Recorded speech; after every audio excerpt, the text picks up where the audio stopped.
सम्माननीय भाई और बहनों,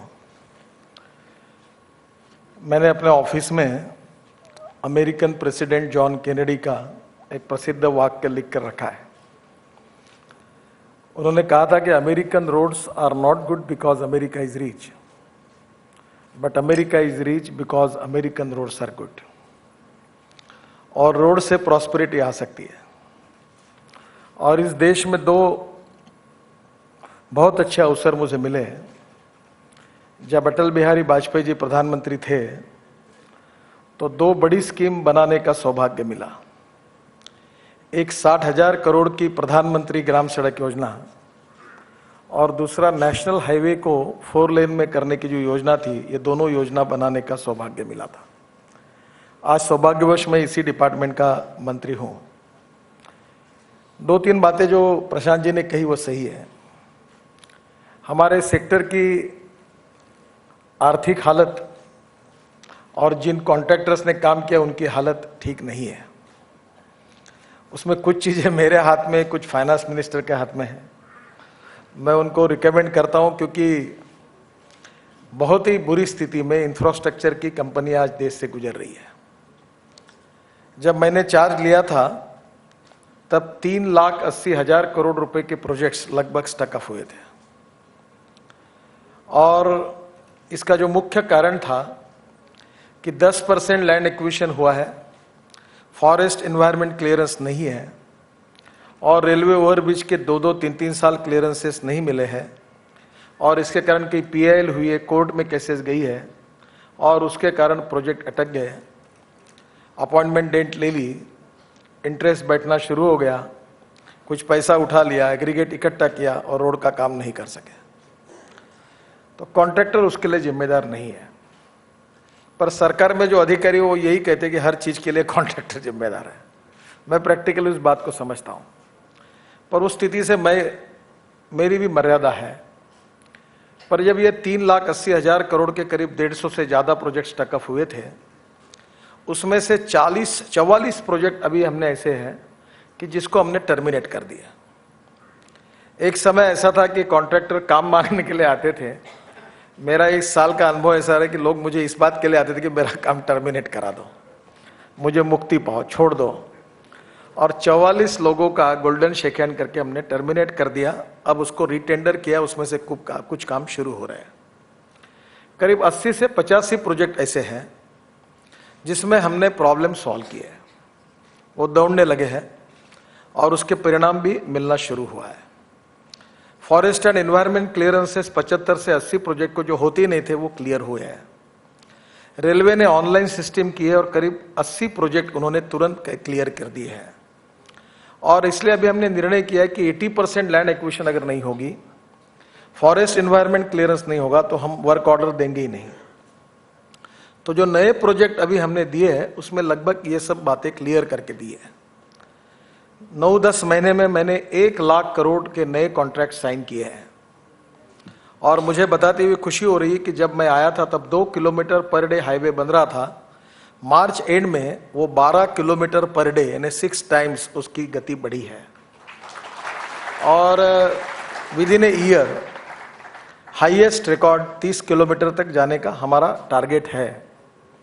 और जहां तक सौभाग्य से मेरे साथ योगायोग से एक बात पक्की कि जो मैं कहता हूं वो 101% पक्का होता है। ऐसा अभी तक तो भी ट्रैक रिकॉर्ड है। आई डोंट नो फ्यूचर में क्या होगा। तो 30 किलोमीटर से ज्यादा ही होगा। इसमें से रोड सेक्टर में जो प्रॉब्लम है लैंड एक्विजिशन का, हमारी कॉस्ट जो थी वो अभी जो जितने प्रोजेक्ट हम कर रहे हैं वो 70,000 करोड़ से 1,80,000 करोड़ रुपए बढ़ी है। क्योंकि हमने ये निर्णय किया है कि रूरल सेक्टर में अगर हम लोग लैंड एक्वायर करेंगे तो आपको पता है कि लैंड एक्विजिशन ये कॉन्करेंट लिस्ट में है। और इसके कारण सरकार ने कानून पास करने के बाद भी स्टेट गवर्नमेंट को रूल्स बनाने के हैं। और उस रूल्स के मुताबिक अगर रूरल सेक्टर में कलेक्टर अगर 1 रुपये कीमत निकलता है तो हम 4 रुपये देंगे। अर्बन एरिया में 2 रुपये 1 रुपये कीमत आती तो 2 रुपये देंगे, 2 गुना देंगे, इधर 4 गुना देंगे। मेरा व्यू पॉइंट शायद आपको नहीं पटने वाला है, पर मैं फार्मर हूं। कभी कभी मुझे इस बात का आश्चर्य लगता है कि आपका बैंक इंटरेस्ट 2% बढ़ता है, आप कुछ नहीं बोलते, जिसके करोड़ रुपए आप देते हो। जहां से मशीनरी परचेस करते हो वो थोड़ा लेट हो गया तो 10% वो बढ़ा देता है, उससे हम लेते हैं। और प्रोजेक्ट भले 10,000 करोड़ का हो, पर उसमें 25 करोड़ की लैंड देते समय वो 25 करोड़ की लैंड 15 करोड़ में और 10 करोड़ में कैसे मिलेगी, इसके लिए हम बड़ा सोचते हैं। तो शायद मेरी बात आपको मान्य होगी या नहीं होगी, मुझे पता नहीं, शायद मान्य नहीं होगी, पर मैं इस मत का हूं कि जस्टिफिकेशन ये है कि आप सब चीजों के भाव देते हो तो किसानों के साथ अन्याय क्यों करते हो। मैं किसान हूं और मैं गांव में ही काम करता हूं, और इसलिए ये कीमत देने के बाद दो प्रकार के आर्गुमेंट है कि लैंड एक्विजिशन करने के लिए जो डिले होता था उसके कारण इंटरेस्ट कॉस्ट, एस्केलेशन कॉस्ट बहुत बढ़ती थी। अब ये लैंड एक्विजिशन की कीमत बढ़ने के कारण एक चमत्कार हुआ है। मैं सीआईए को एक बात कहूंगा कि आप एक स्टोरी, एक केस स्टडी करिए, WCL, वेस्टर्न कोलफील्ड। मैं नागपुर से हूं, हमारे यहाँ वेस्टर्न कोलफील्ड है। 2000 लोगों के लैंड एक्विजिशन के प्रॉब्लम्स थे। मैं वहां से MP हूं और WCL को एक अच्छे MD मिले। मैंने 2000 लोगों को इकट्ठा किया, सबके प्रॉब्लम्स उठाए और मैंने उनको कहा कि इसका मुझे लीगल जवाब दो, क्यों नहीं हो रहा। और 1:4 में मैंने 2000 में से 1800 लोगों को चेक बांट दिया और मैंने कहा किसानों के साथ अन्याय मत करो, केस बांट, अब चेक बांट दो। आपको ताज्जुब होगा कि हमारे यहां 35 मिलियन टन 50 साल में हमारा कोल का प्रोडक्शन था।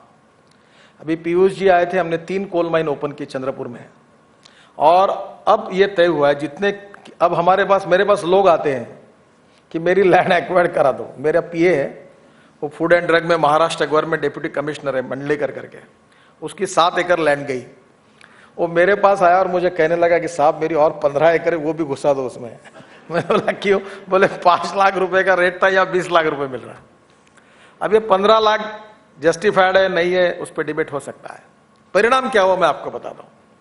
अब हमारे यहां हर महीने के 25 तारीख को एक माइन ओपन हो रही है और 1 साल के अंदर 15 माइंस ओपन होने वाली है। 3 हमने की और हर महीने के 25 तारीख को एक माइन ओपन हो रही है। और विदिन 1.5 ईयर हमारा WCL के MD मिश्रा, उसने डिक्लेयर किया है कि हमारा जो 35 मिलियन टन प्रोडक्शन था वो 100 मिलियन टन पहुंचेगा।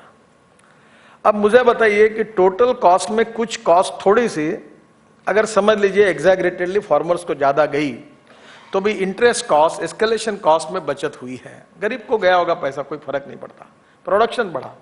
जो 50 साल में नहीं हुआ वो 2 साल में हो रहा है।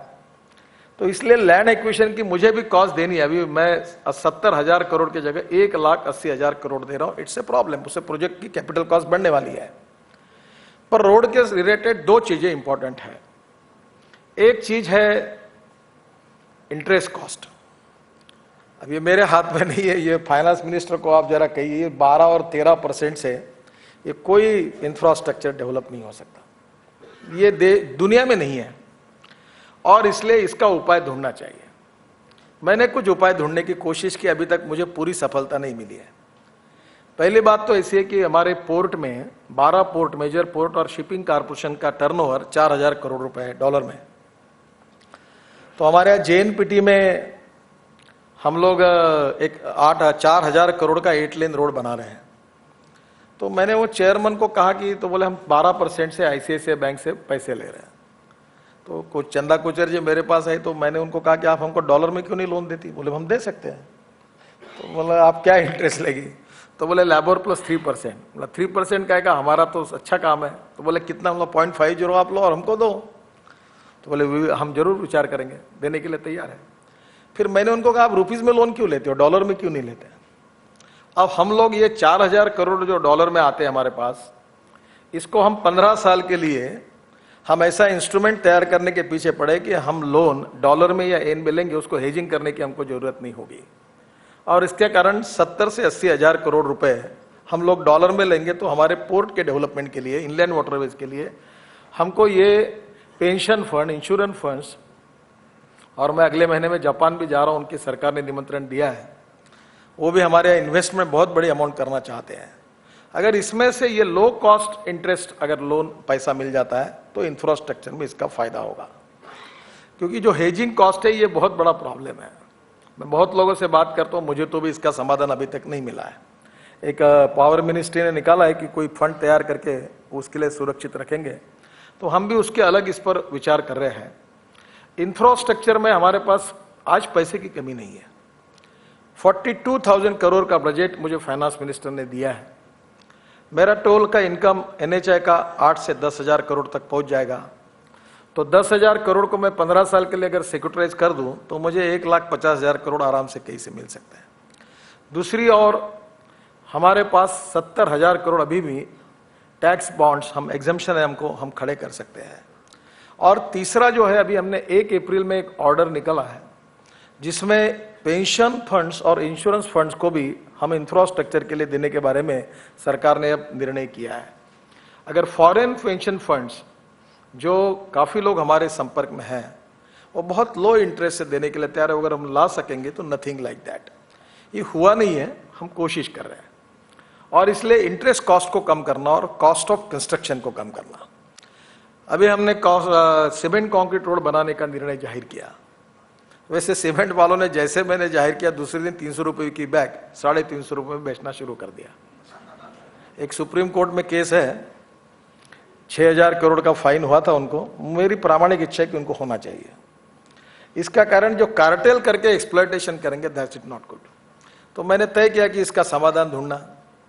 तो हमने एक टेंडर बुलाया। मुझे डिपार्टमेंट में एक आदमी मेरे साथ नहीं था। मेरे सेक्रेटरी बोल रहे sir how this is possible. आप करो, तो पैसा तो नहीं जा रहा आपका, मैं कह रहा हूं ऐसा करो।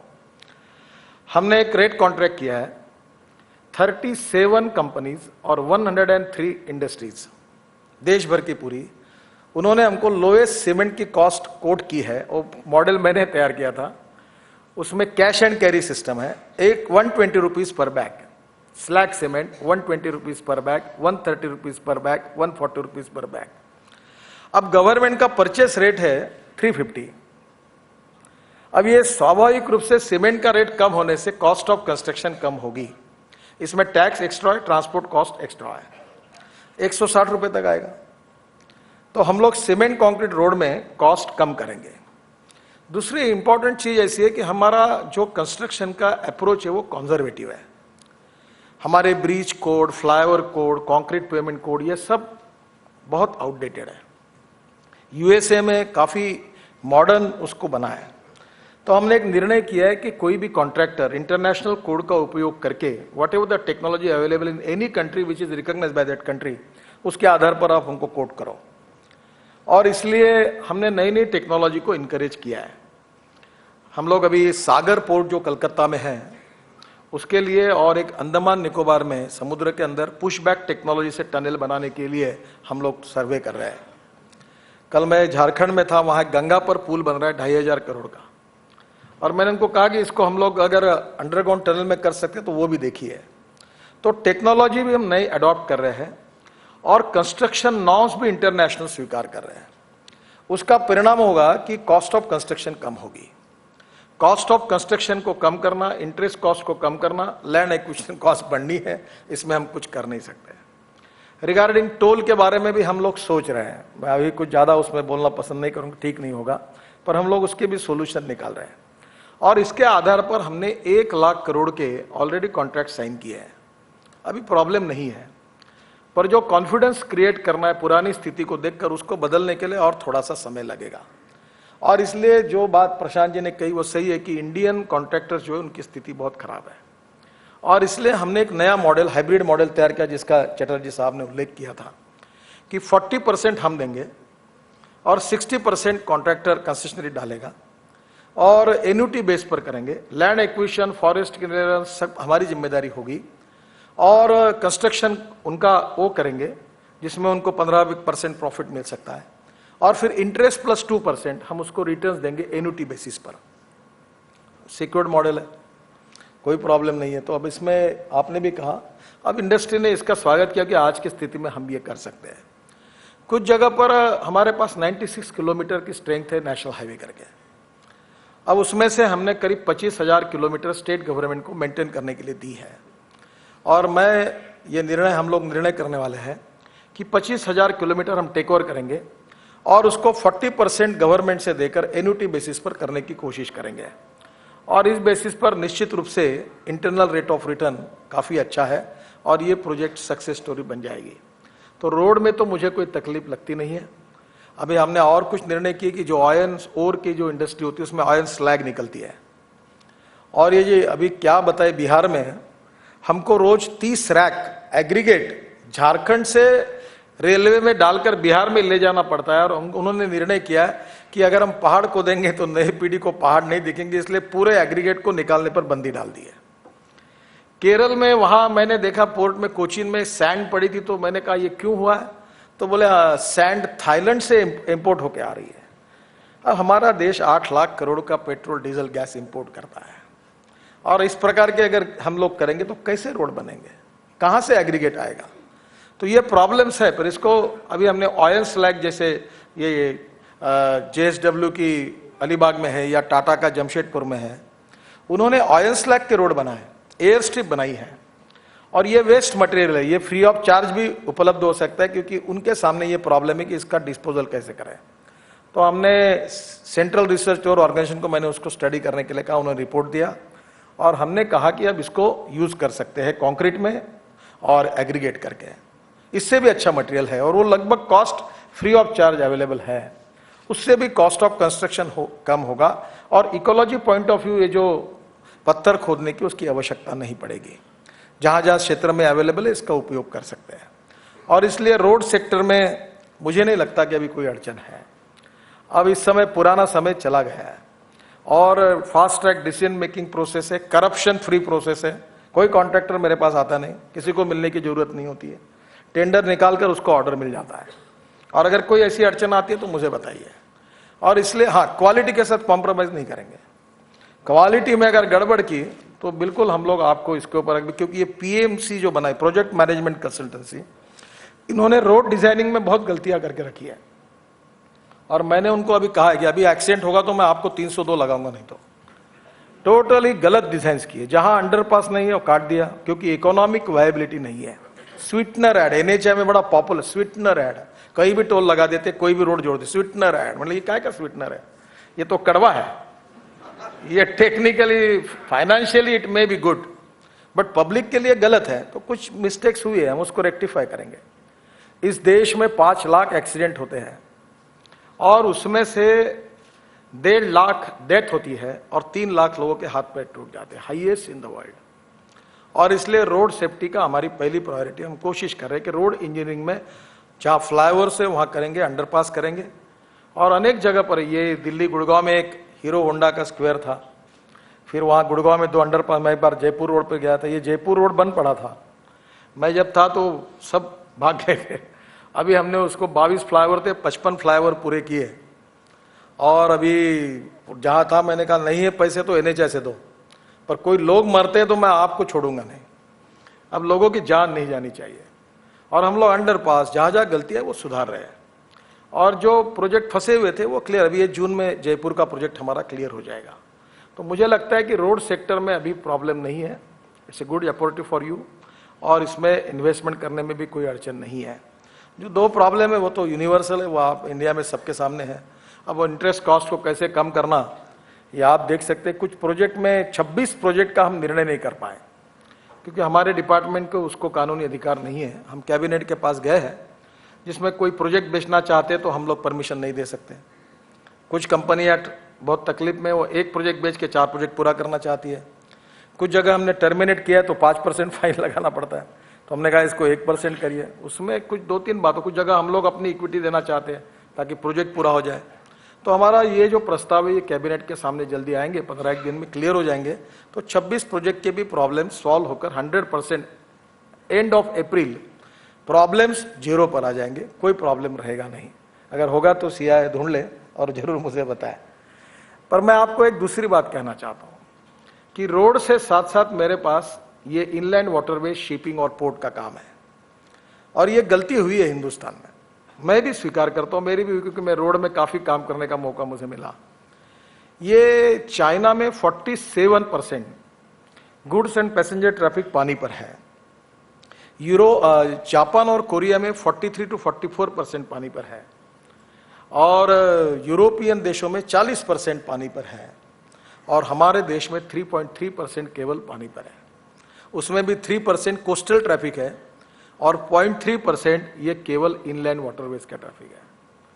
अगर हम रोड से जाते तो 1.5 रुपया अगर खर्चा आता होगा, और अगर हम लोग रेलवे से जाएंगे तो 1 रुपया आता होगा, तो पानी पे जाते तो 30 पैसा, यानी 1/5 ऑफ द रोड कॉस्ट आता है।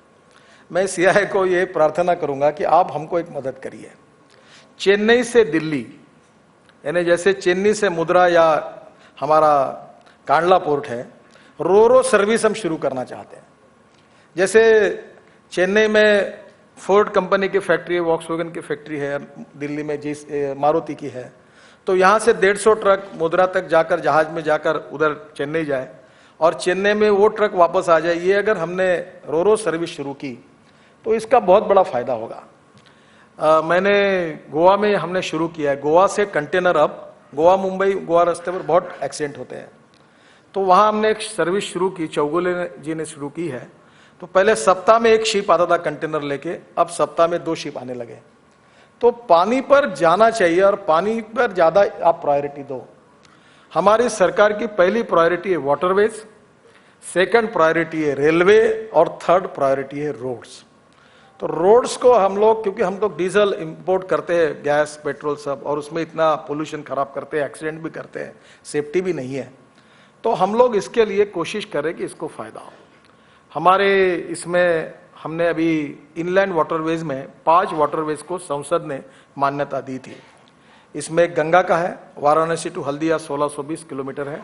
इसका काम हमने शुरू कर दिया है, 2 महीने में इसका काम शुरू हो जाएगा। कल साहिबगंज करके झारखंड में एक है, उसको हमने लैंड एक्विजिशन के लिए 65 करोड़ रुपए उनको हम दे रहे हैं, 2 करोड़ दिए, तुरंत लैंड काम भी शुरू होगा। जगह जगह पर 13 टर्मिनस बना रहे हैं। जैसे एयरपोर्ट है, जैसे बस पोर्ट बनने वाला, वैसे वाटर पोर्ट बनेंगे। और ये हम मल्टी मॉडल हब बना रहे हैं कुछ जगह पर, जहां रोड, रेलवे और वाटर तीनों का होगा। और इसमें गंगा, महानदी, ब्रह्मपुत्रा, बैंकिंग हम कैनाल और केरल का, ऐसे 5 वाटरवेज को संसद ने मान्यता दी है। आप मेरे ऊपर विश्वास रखिए कि रोड से ज्यादा पीपीपी मॉडल इनलैंड वाटरवेज में सक्सेसफुल है। अब कैबिनेट में हमारी नोट अप्रूव हुई है, हमको 101 वाटर रिवर्स को इनलैंड वाटरवेज करके मान्यता कैबिनेट ने दी है। मैं इसी पार्लियामेंट में 20 तारीख को बिल पेश करूंगा इस सेशन में, और 101 वाटर रिवर्स ये इनलैंड वाटरवेज में हम कन्वर्ट कर रहे हैं। ऑलरेडी हमने 6 इंटरनेशनल कंसल्टेंसी को सिलेक्ट किया है और 55 वाटरवेज का काम करने के लिए उनको जिम्मेदारी सौंपी है। जहां तक गंगा में है, वाराणसी में मल्टी मॉडल हब बना रहे हैं, साहिबगंज में बना रहे हैं, और इसमें से मैं कल ये भी कोशिश कर रहे हैं कि इसके साथ हम स्मार्ट सिटी बना सकते हैं क्या, राज्य सरकार के सहयोग से। अगर लैंड वो दे तो हम वहां छोटी छोटी स्मार्ट सिटी भी बना सकते हैं, ड्राई पोर्ट भी बना सकते हैं। और इसी प्रकार से ये जो इनलैंड वाटरवेज है, इसको हमने अनुमति दी है। अब इसमें बार्जेस लगेंगे, कैटरमैरन लगेंगे, सी प्लेन है, सभी बहुत अच्छी तरीके से हमने अनुमति दी है। अब हमारे देश में कुछ गलतियां हैं, कुछ प्रॉब्लम्स है। इंडियन फ्लैगशिप के जहाज को अगर फ्यूल भरना है तो टैक्स लगता है, और फॉरेन फ्लैग वाले आए तो उनको एग्जम्पशन है, ये इनको। पर मैं भी, आप जरा जेटली जी को आप भी कहिए, मैं भी उनको शिप बिल्डिंग, शिप ब्रेकिंग के लिए लगाता रहूं, पर वो फाइनेंस में कंसेशन देने में थोड़ी उनकी भी कुछ समस्याएं होंगी। पर शिप बिल्डिंग को प्रधानमंत्री बहुत डेवलप करना चाहते हैं। हमारे यहाँ क्रूज नहीं है, कैटरमैरन्स नहीं है, हावरक्राफ्ट्स नहीं है, हम लोग सब ला रहे हैं। अभी आपको पता होगा कि अंडमान निकोबार में एक पानी पे चलने वाला हवाई जहाज चलता था, बंद हुआ है। पर मैं उस कंपनी के साथ बात कर रहा हूँ और मैं make in India, made in India यहाँ करो। मैं इंडियन इंडस्ट्रीज वालों को, मैंने बहुत लोग, आप ज्वाइंट वेंचर करो। केवल मालदीव में वो कैनेडियन कंपनी के 37 सी प्लेन है। हमारे देश में अगर आएंगे तो 10-15 हजार सी प्लेन लगेंगे। आप जैसे आपके हवाई जहाज है तो लोग पानी पर उतरने वाले 300 मीटर पे उतरता है। और हम लोग ये कोशिश कर रहे हैं कि light weight high speed technology को हम इसमें लाए और एलएनजी को फ्यूल करके यूज करें ताकि पोल्यूशन ना हो। आपको बताते हुए मुझे खुशी हो रही है कि हल्दिया पोर्ट में हम वहां से जो कोल इंपोर्ट होता है वो फराक्का पावर प्रोजेक्ट को हम लोग बार्जेस में डाल के देने का काम शुरू किया है। तो बहुत जगह पर ये शुरुआत भी कर दी है। तो इनलैंड वाटरवेज ये हमारा फ्यूचर है और हमारे देश का जीडीपी अगर बढ़ाना है तो पोर्ट और इनलैंड वाटरवेज को डेवलप करने की आवश्यकता है। जो 12 मेजर पोर्ट है उसके साथ हम और 5-6 नए पोर्ट बनाने की भी कोशिश कर रहे हैं और इसके साथ साथ ड्राई पोर्ट और सैटेलाइट पोर्ट भी बना रहे हैं। जैसे मुंबई में जेएनपीटी है तो हम लोग विदर्भ में वर्धा में और मराठवाड़ा में औरंगाबाद में हम लोग डायरेक्ट एक्सपोर्ट इंपोर्ट वहाँ से होगा, इसलिए ड्राई पोर्ट वहाँ बना रहे हैं। तो मुझे ऐसा लगता है कि उसको रेलवे से जोड़ देंगे तो कॉस्ट बड़ी इफेक्टिव होगी। देखो, लॉजिस्टिक इज़ वेरी इंपॉर्टेंट। आप यूरोप के किसी भी देश में जाइए, आपको इंडस्ट्री रिवर के बाजू में दिखेगी और इंडस्ट्री से ही माल निकलकर जहाज में डालकर वो शिप के लिए पोर्ट पे चला जाता है। तो कॉस्ट कम हो जाती है और कॉस्ट कम होने के कारण चाइना जो कॉम्पिटिटिवनेस में आगे आता है, इसका कारण उनका लॉजिस्टिक कॉस्ट कम है। अगर हम ये इनलैंड वाटरवेज में ये रिवर साइड डेवलपमेंट में कोई ऐसी डेवलपमेंट करेंगे तो फायदा होगा। हमारे कांडला पोर्ट में 2 लाख एकड़ जमीन हमारे पास है और हम लोग वहाँ 12 मेजर पोर्ट को 12 स्मार्ट सिटी में कन्वर्ट कर रहे हैं। जो पोर्ट साइड एक्टिविटीज एक बाजू में होगी और दूसरे बाजू अच्छी टाउनशिप होगी, लो कॉस्ट हाउसिंग होगा, गार्डन्स होंगे, स्कूल्स होंगे और वहाँ अच्छी तरह से डेवलपमेंट होगी। और इसलिए शिपिंग में और पोर्ट्स में बहुत अच्छा काम करने की कोशिश कर रहे हैं और मुझे लगता है इसमें आप ज़्यादा ध्यान दीजिए। ये ज़्यादा इकोनॉमिक वायबिलिटी है, प्रॉफिट ज़्यादा है। ये रोड सेक्टर में आप प्रोपोगेट करें ना करें, हमें कोई प्रॉब्लम नहीं है, हमारे पास काम करने वाले बहुत लोग हैं। अभी दिल्ली का एक हाईवे बना, इसका टेंडर निकला था, ये ईस्टर्न बाईपास का। अभी हम लोग एक 15 दिन में उसका काम शुरू करेंगे। 6000 करोड़ का प्रोजेक्ट था। हमको 133 कॉन्ट्रैक्टर ने उसके लिए बीड किया, 133। हाँ, एक बात जरूर है कि झारखंड में या नॉर्थ ईस्ट में कॉन्ट्रैक्टर ने, तो वहाँ मैंने कहा कि स्थानिक लोगों को हम ट्रेन करें, उनको मशीनरी एडवांस, मोबिलाइजेशन एडवांस दें और वहाँ के कॉन्ट्रैक्टर को हम लोग आगे लाएं। मैं जब मुंबई में था तो हमने 55 फ्लाईओवर्स जब बनाए थे, तो एक भी Indian contractor express highway, Mumbai Pune express highway के लिए और फ्लाईओवर्स के लिए क्वालिफाई नहीं हो रहा था। 2 ही कॉन्ट्रैक्टर हुए। तब मैंने कहा कि ये तो ऐसा नहीं होगा। तो मुझे हमारे एमडी थे, उन्होंने कहा ऐसे ही है सर, ये क्वालिफाई नहीं होते। मैंने बोला आपने बनाया नहीं तो क्वालिफाई कैसे होंगे? तो बोले दूसरा उपाय नहीं है, ऐसा मैं करूँगा नहीं साइन फाइल पर। और फिर हमने 70 लोगों को क्वालिफाई किया, 10% मोबिलाइजेशन एडवांस दिया, 10% उनको मशीनरी एडवांस दिया। और जो मशीनरी मुंबई पुणे एक्सप्रेस है और फ्लाईओवर्स के लिए जो इंपोर्ट हुई, उसके टैक्स भी हमने भरा। बहुत मेरे ऊपर क्रिटिसिज्म हुआ, पर उसका परिणाम ये हुआ कि 3600 करोड़ रुपए जिसकी कॉस्ट थी, लोएस्ट टेंडर था, वो एक्सप्रेस हाईवे 1600 करोड़ में बना और 1800 करोड़ के फ्लाईओवर जो थे वो 1000 करोड़ में बने। और इसमें जनता के पैसे 95, 96, 97, 98 की बात कर रहा हूँ। तो हमारे कॉन्ट्रैक्टर को हम लोग इनकरेज कर रहे हैं नक्सलाइट बेल्ट में कि वहाँ के छोटे छोटे लोग कॉन्ट्रैक्टर कैसे बने। और इसलिए मुझे लगता है ये बहुत अच्छा फील्ड है। जहाँ तक छोटे पोर्ट्स है, उसमें भी रेलवे कारपोरेशन में प्रॉब्लम था। अभी हमारे डिपार्टमेंट ने अपने खुद की रेलवे कारपोरेशन खोल दी है। मैं 4 महीने में 40 प्रोजेक्ट 2400 करोड़ के रेलवे के शुरू कर रहा हूँ।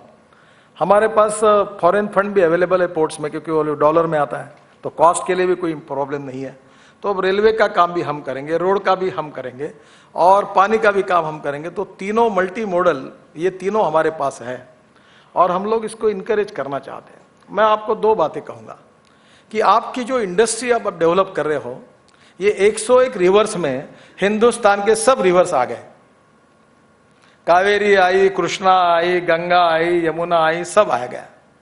और इसमें जो टेक्नोलॉजी हम ला रहे हैं, उसमें से 3 मीटर का ड्राफ्ट हम मेंटेन करेंगे और उसमें 2 से 2500 टन का टेनेज उसमें जा सकता है। और ये टूरिज्म के हिसाब से ट्रांसपोर्ट का, गुड्स ट्रांसपोर्ट बहुत रिवोल्यूशनरी काम है और वर्ल्ड में सब जगह पर है, कोई नई बात मैं नहीं कह रहा हूँ। तो मैं आपको एक बात कहूँगा जिसके लिए आप अध्ययन करिए कि रिवर साइड ये जो वाटर पोर्ट बन रहे हैं, इस पर इंडस्ट्रियल डेवलपमेंट हो सकती है क्या? अगर ये आप करेंगे तो आपकी लॉजिस्टिक कॉस्ट बच जाएगी। जैसे अब दिल्ली से आगरा तक हम लोग यमुना में जाना है और हम लोग वाटरवेज तैयार करने वाले ही है। तो आप दिल्ली में बैठकर वहाँ जाओगे तो बीच में कुछ जो गांव है, वहाँ जो हम लोग वाटर पोर्ट बना रहे हैं, उसको बाजू में लेकर अगर आप इंडस्ट्री का प्लान कर सकते हो तो लॉजिस्टिक में आपको सस्ते में होगा। तो ये ट्रक से माल भेजने के बजाय पानी पर जाएगा तो कॉस्ट बहुत बचेगी। मुंबई से दिल्ली रेलवे की जितनी कॉस्ट है, उतनी मुंबई से औरंगाबाद ट्रक की कॉस्ट है। नागपुर से मुंबई अगर ट्रक से माल ले जाएंगे तो 2500 रुपये पर टन कॉस्ट है और रेलवे से जाता है तो 800 रुपये टन है। तो स्वाभाविक रूप से हमारे एक्सपोर्ट और इंपोर्ट में जो लॉजिस्टिक है वो इंपॉर्टेंट है और इनलैंड वाटरवेज के कारण वो अच्छा हो सकता है। और एक मैं आपको दूसरी रिक्वेस्ट करूंगा कि अभी ये इंग्लैंड की कंपनी है जो हवरक्राफ्ट बनाती है, उनके अभी 70 हवरक्राफ्ट ये खरीद रहे हैं। हमारी मिलिट्री गोवा शिपयार्ड उसमें बनाने के लिए सोच रहा है। हम उसको खरीदना चाहते हैं, आगे उसमें पोटेंशियल है। कोई जॉइंट वेंचर पार्टनर में अगर उनको शुरू करते हैं, इंडियन लोग आगे आते हैं, तो हम लोग इनकरेज, हम कंसेशन देने के लिए तैयार, मैं पोर्ट में जगह देने के लिए तैयार हूँ। अगर आप ये सी प्लेन बनाना चाहते हैं, कंपनीज तैयार है वर्ल्ड में, आप लाइए, मैं आपको मेरे डिपार्टमेंट में जो पोर्ट से रिलेटेड लैंड है उसमें सब फैसिलिटी देने के लिए तैयार हूँ, ताकि ये अगर मेक इन इंडिया होगा तो इसकी कॉस्ट कम होगी, और कॉस्ट अगर कम होगी तो उसका सेल ज़्यादा होगा। और इसलिए मुझे ऐसा लगता है कि यहाँ से, जैसे हम लोग ऑटोमोबाइल में हमारा एक्सपोर्ट कर रहे हैं, वैसे ये नए नए जो इनोवेशन है, नई टेक्नोलॉजी है, इसके आधार पर अभी एक वाटर बस हमने खरीदी JNPT में, जो पानी पे भी चलती है और रोड पर भी चलती है, टेक्नोलॉजी अवेलेबल, ये बहुत जगह पर काम करेगी। और इस प्रकार के नए इनोवेशन में इंडस्ट्रियल इन्वेस्टमेंट, कैपिटल इन्वेस्टमेंट करने के लिए, पानी के ऊपर जो भी इन्वेस्टमेंट करने के लिए आगे आते हैं, तो मैं उसके लिए अलग नीति बनाने के लिए सोच रहा हूँ। और मैं CII से ये प्रार्थना करूंगा कि इसमें जो इन्वेस्ट करने वाले लोग हैं वो क्या चाहते हैं। बस सब चीज़ें मेरे हाथ में नहीं है, क्योंकि कुछ तो फाइनेंस में डिसीजन होंगे, पर हमारे प्रधानमंत्री जी और हम सब लोग इसको इनकरेज करना चाहते हैं। और मुझे लगता है कि ये इनकरेज करने से देश के इकोनॉमी को बहुत अच्छा बूस्ट मिल सकता है। बाकी और आखिर में ट्रांसपोर्ट का भी काम मेरे पास है, जिसमें मोटर व्हीकल एक्ट 1988 जो है उसको हम लोग आने वाले सेशन में कोशिश करें। अभी कैबिनेट के सामने आया नहीं, पर आ जाएगा तो इसी सेशन में मंजूर होगा। जो UK, अमेरिका, USA और कनाडा, जापान और जर्मनी के एक्ट था, उसका लगभग हमने तैयार किया है वर्ल्ड बैंक की मदद से, और उसमें सब गवर्नेंस के साथ जुड़ा है। परमिट ऑनलाइन होंगे। ये RTO में बहुत करप्शन है, हम इसको बिल्कुल समाप्त करना चाहते हैं, पूरी ऑनलाइन सिस्टम लाना चाहते हैं। ड्राइविंग टेस्ट कंप्यूटर लेगा। अभी पुणे में 2 सेंटर हमने खोले हैं और राजस्थान में खोला है। ऐसे कम से कम 5000 सेंटर्स हम खोलना चाहते हैं। जो 22% ड्राइवर शॉर्टेज है देश में, तो जहां ड्राइविंग ट्रेनिंग लेने के बाद लाइसेंस परीक्षा कंप्यूटर लेगा, और 3 दिन के अंदर अगर RTO ने लाइसेंस नहीं दिया तो जिम्मेदारी अधिकारी की होगी। और फिटनेस का भी काम वही करेंगे। और हम लोग Euro 5 और Euro 6 की बात चल रही है, मैंने अभी तक निर्णय नहीं किया है, पर स्वच्छ भारत के साथ प्रदूषण मुक्त भारत भी होना चाहिए। ये carbon dioxide, carbon monoxide pollution बहुत ज़्यादा है। इथेनॉल, बायोडीजल, बायोगैस और इलेक्ट्रिक, इसके व्हीकल को हम इनकरेज कर रहे हैं। उसके कानून में हमने सुधार लाया है, और इंडिया में समय लगता है, तो मैंने कहा इंटरनेशनल स्टैंडर्ड जिस देश में वो उभराओ और उस पर ठप्पा मारो, और हमने मार दिया ठप्पा। इथेनॉल, इलेक्ट्रिक सबके स्टैंडर्ड पक्के किए। इवन मैं हाइड्रोजन फ्यूल के भी उनको कहा पक्के कर दो, जिसको आना है वो बनाओ। मैं ऑटोमोबाइल वालों को बोलता हूं कि आप इंडियन ऑटोमोबाइल को तुम जल्दी जल्दी सुधरो, बदलो। नाराज होंगे मेरे ऊपर, नहीं सुधरेंगे तो तुम्हारी छाती पर फॉरेन की कंपनी आके रगड़ देंगे, आप पीछे रह जाएंगे। आप समय के साथ इंटरनेशनल टेक्नोलॉजी के साथ बदलो, पोल्यूशन को कम करो। ये इंपोर्ट जो हो रहा 8 लाख करोड़ का पेट्रोल, डीजल, गैस, ये देश के लिए अच्छा नहीं है। $1 की कीमत जो 62 रुपए तक की, इसका कारण इंपोर्ट बिल है। हम be Indian, buy Indian, make in India, made in India, हमारे देश में इसका अल्टरनेटिव ढूंढना चाहते हैं। परसों हमारे नागपुर में मैं 100% इथेनॉल पर चलने वाली बस सर्विस शुरू कर रहा हूँ। ऑलरेडी शुरू, एक बस ट्रायल में। अभी उन्होंने नया किया कि जो टॉयलेट का पानी था वो हमने 18 करोड़ रुपए में महाराष्ट्र सरकार को बेच दिया। वो प्रोजेक्ट मेरा ही था, मेरे ध्यान में है कि मैंने कहा गलती हो गई, तो मेयर और कमिश्नर बोले ये तो हिंदुस्तान में पहला प्रयोग किया कि 18 करोड़ में आप गलती हुई, ऐसा कैसा कह रहे। अरे बोला पानी चला गया, उसके साथ गैस भी चला गया। अब हम उस पानी से मीथेन निकाल रहे हैं, मीथेन से CO2 अलग कर रहे हैं, और 100 नागपुर की बसें 6 महीने के अंदर वो बायो CNG पर उस पानी के गैस पर चलने वाली है। It is a import substitute, और 95% इमिशन ऑफ कार्बन डाइऑक्साइड है। क्यों ने हर गांव के सीवेज वाटर को और उसमें बायोमास डाल के डाइजेस्टर में हम लोग मीथेन मिला, और मीथेन से बायो CNG निकालकर बसेस चलाए। हमारे हल्दिया पोर्ट पर वो इमामी कंपनी है, शायद वो रिफाइनरी है उनकी, वहाँ उन्होंने, मैंने कहा जो रेसिड्यू आता है पामोलिन ऑयल का, उससे 3 lakh litre per day diesel बना रहे हैं। मैंने उनको कहा कि ये पूरा बायोडीजल यूज करो पोर्ट में, ग्रीन पोर्ट बनना चाहिए। मैं 15 अप्रैल को इनॉग्रेशन कर रहा हूँ। अभी हमारा रेलवे इंजन उसके ऊपर चला, ट्रक्स चली, तो ये पोल्यूशन कम करने वाला है। और इसलिए टेक्नोलॉजी को बदलना है, और इस टेक्नोलॉजी को बदलने में निश्चित रूप से नया एम्प्लॉयमेंट खड़ा होगा, और जितनी कैपिटल इन्वेस्टमेंट आएगी एम्प्लॉयमेंट पोटेंशियल बढ़ेगा, ग्रोथ रेट बढ़ेगा। और at the same time agriculture growth rate भी बढ़ेगा। मुझे लगता है कि बहुत सी बातें और इनिशिएटिव कुछ कम समय में कुछ बता पाया हूँ आपको। अबे आप जो मुझे पूछना चाहते जरूर पूछिए। और इस सेक्टर में हमने टारगेट किया है कि with in a year 2% GDP हम लोग देश के जीडीपी में ऐड करेंगे, इंफ्रास्ट्रक्चर में, शिपिंग में और पोर्ट्स में। आप सबका सहयोग इसमें मिलेगा, इसका मुझे विश्वास है। Thank you very much.